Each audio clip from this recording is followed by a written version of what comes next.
Pagi Pak. Selamat pagi. Oke, gimana kabarnya hari ini Pak? Alhamdulillah sehat, luar biasa. Oke, Alhamdulillah. Mohon maaf hari ini saya mau mengganggu nggih Pak. Sewu. Gimana? Hari ini saya mohon izin untuk mau wawancara dengan Bapak terkait dengan tugas saya sebagai calon guru penggerak, di mana saya harus mewawancarai 2 atau 3 kepala sekolah dalam menangani kasus dilema etika. Iya. Apakah Bapak bersedia? Bersedia sekali. Oke, terima kasih Pak. Kita mulai aja Pak. Monggo.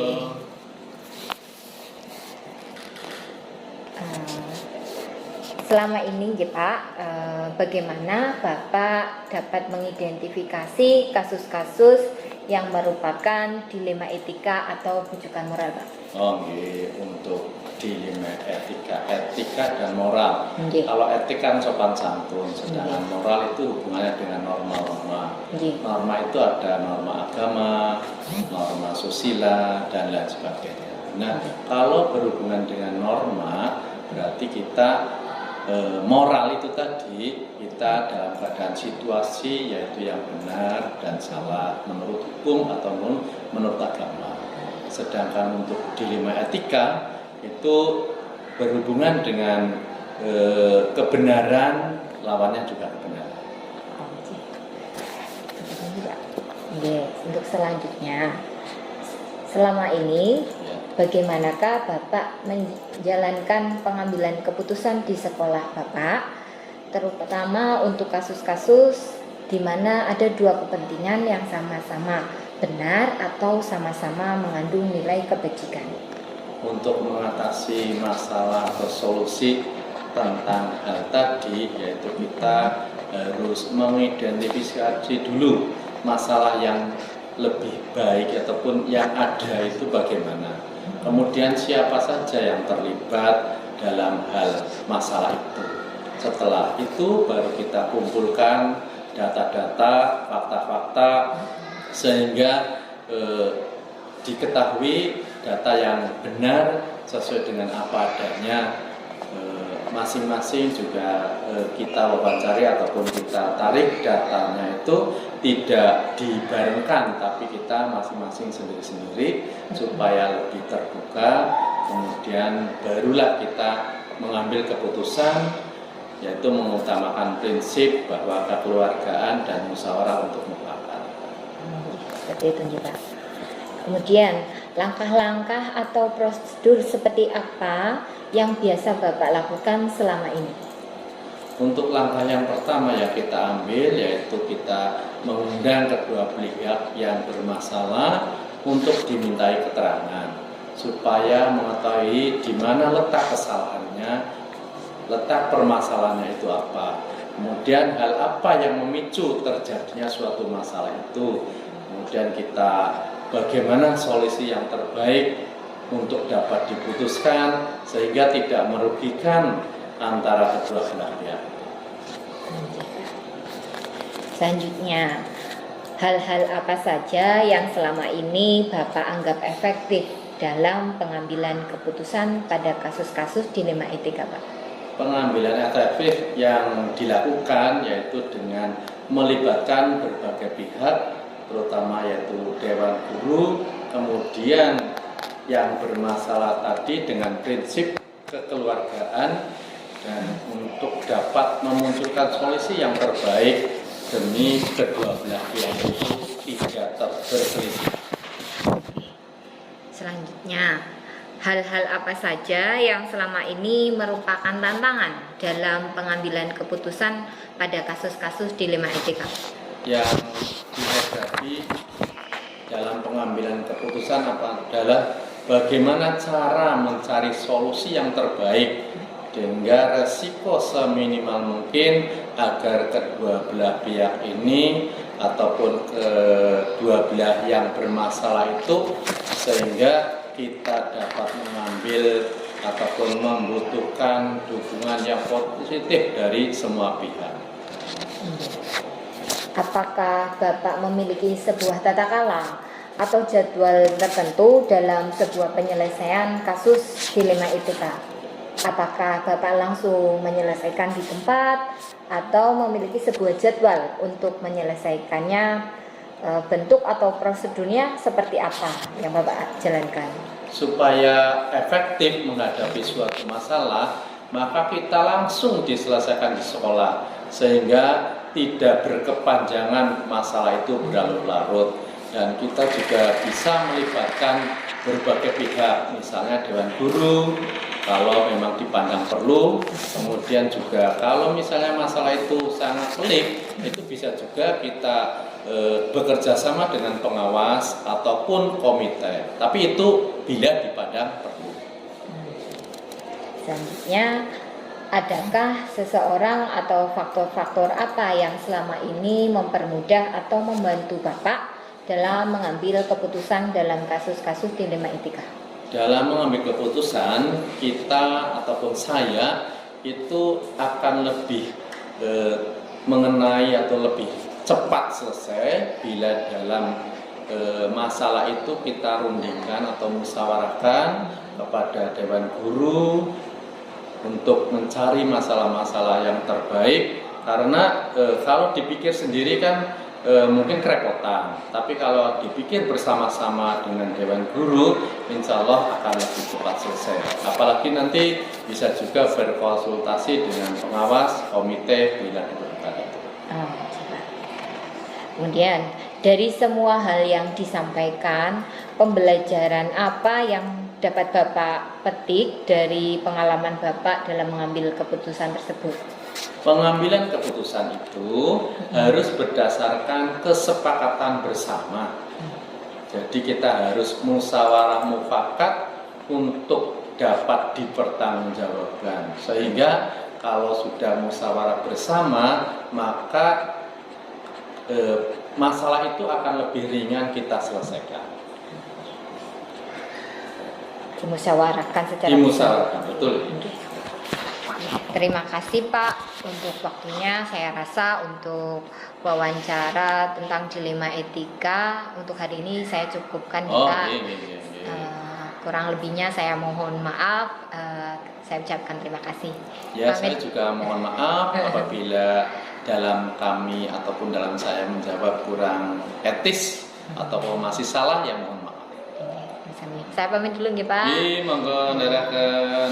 Assalamualaikum. Waalaikumsalam warahmatullahi wabarakatuh. Assalamualaikum warahmatullahi wabarakatuh. Selamat pagi Pak Tri. Waalaikumsalam warahmatullahi wabarakatuh. Selamat pagi Bu Dia. Bagaimana kabarnya hari ini? Alhamdulillah baik Bu Dia. Bu Dia bagaimana kabar? Alhamdulillah baik juga. Sesuai dengan kesepakatan kita kemarin ya Pak, kita mau melaksanakan wawancara pada hari ini terkait dengan tugas calon guru penggerak, di mana saya harus mewawancarai 2-3 kepala sekolah terkait dengan kasus dilema etika. Berkenan ya Pak untuk saya wawancara. Kita mulai ya. Monggo.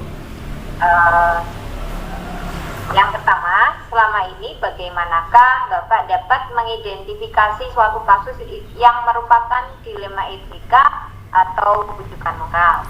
Oke, baik Bu Dia. Dalam menangani sebuah kasus, jika saya dihadapkan sebuah kasus, maka saya akan mencermati, mendalami, dan menganalisis kasus tersebut. Jika dalam kasus tersebut dihadapkan dua kepentingan yang sama-sama benar, itu saya simpulkan ke dalam dilema etika. Namun jikalau salah satunya benar dan salah satunya salah, itu saya simpulkan kasus tersebut adalah rujukan moral. Begitu Bu Dia. Oke, gitu ya. Kemudian selama ini bagaimanakah Bapak menjalankan pengambilan keputusan di sekolah Bapak, terutama untuk kasus-kasus di mana ada dua kepentingan yang sama-sama benar dan sama-sama mengandung nilai kebajikan? Oke, jika kasus yang saya hadapi merupakan kasus yang sama-sama benar dan mengandung nilai kebajikan, itu artinya kasus tersebut merupakan dilema etika. Maka sesuai yang saya pelajari dalam PGP, ada langkah yang perlu saya laksanakan, yaitu melakukan pendekatan paradigma. juga berprinsip untuk pengambilan keputusan. Pendekatan paradigma itu antara lain individu lawan masyarakat, rasa keadilan lawan keaslian, kebenaran lawan kesetiaan, dan jangka pendek lawan jangka panjang. Kemudian dalam prinsipnya saya bisa mengambil prinsip berpikir berbasis hasil akhir, berpikir berbasis peraturan, ataupun berpikir berbasis rasa peduli. Itu Budia. Kemudian langkah-langkah atau prosedur yang seperti apa yang biasanya Bapak lakukan selama ini? Langkah-langkah selain langkah yang tadi, saya juga melakukan langkah yang terakhir, yaitu pengujian. Ada uji pengambilan keputusan, ada 9 langkah di dalamnya.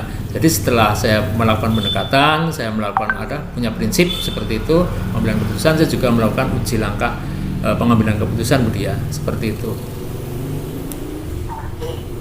Selanjutnya, hal-hal apa saja yang selama ini Bapak anggap efektif dalam mengambil keputusan pada kasus-kasus dilema etika? Dalam mengambil keputusan, hal yang sangat saya rasa sangat efektif itu ya sesuai dengan langkah tadi. Dalam pengambilan keputusan, saya melakukan pendekatan, berprinsip pada pengambilan keputusan, serta uji coba melalui 9 langkah tadi. Itu saya rasa sangat efektif Budia.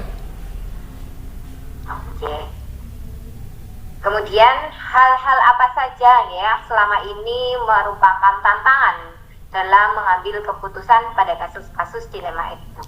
Baik Budia, jika dengan tantangan, jika bicara dengan tantangan, hati adalah sebagai tantangan saya, karena perasaan saya tidak ingin ragu-ragu, saya tidak ingin apa yang saya putuskan itu kurang tepat. Jadi bagi saya harus menghilangkan rasa keraguan dengan keputusan yang tegas namun tepat. Saya juga tidak ingin ada pihak yang dikecewakan. Saya ingin meminimalisir efek negatif dari apa yang saya sudah putuskan. Begitu dia. Apakah Bapak memiliki sebuah tata kelola atau jadwal tertentu dalam sebuah penyelesaian kasus dilema etika?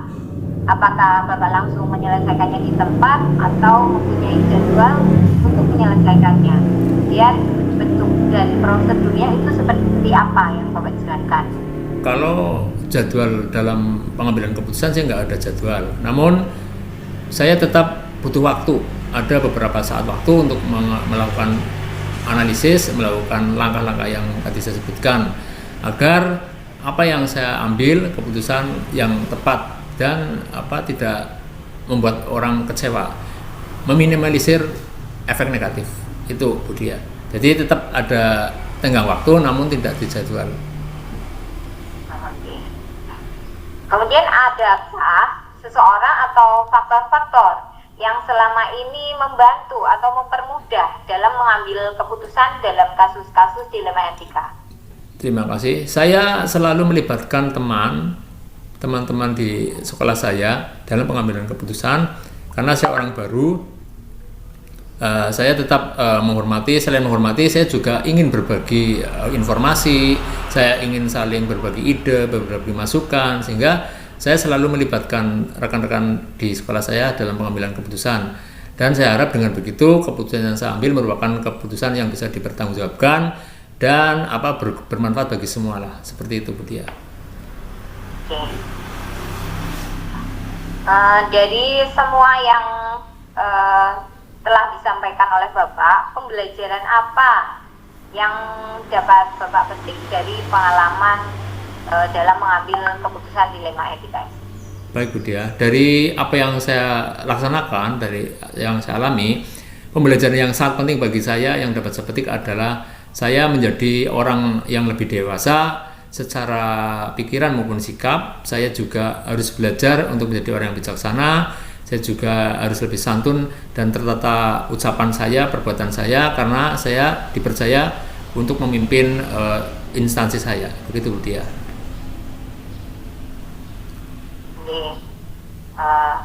Terima kasih Pak untuk wawancara hari ini.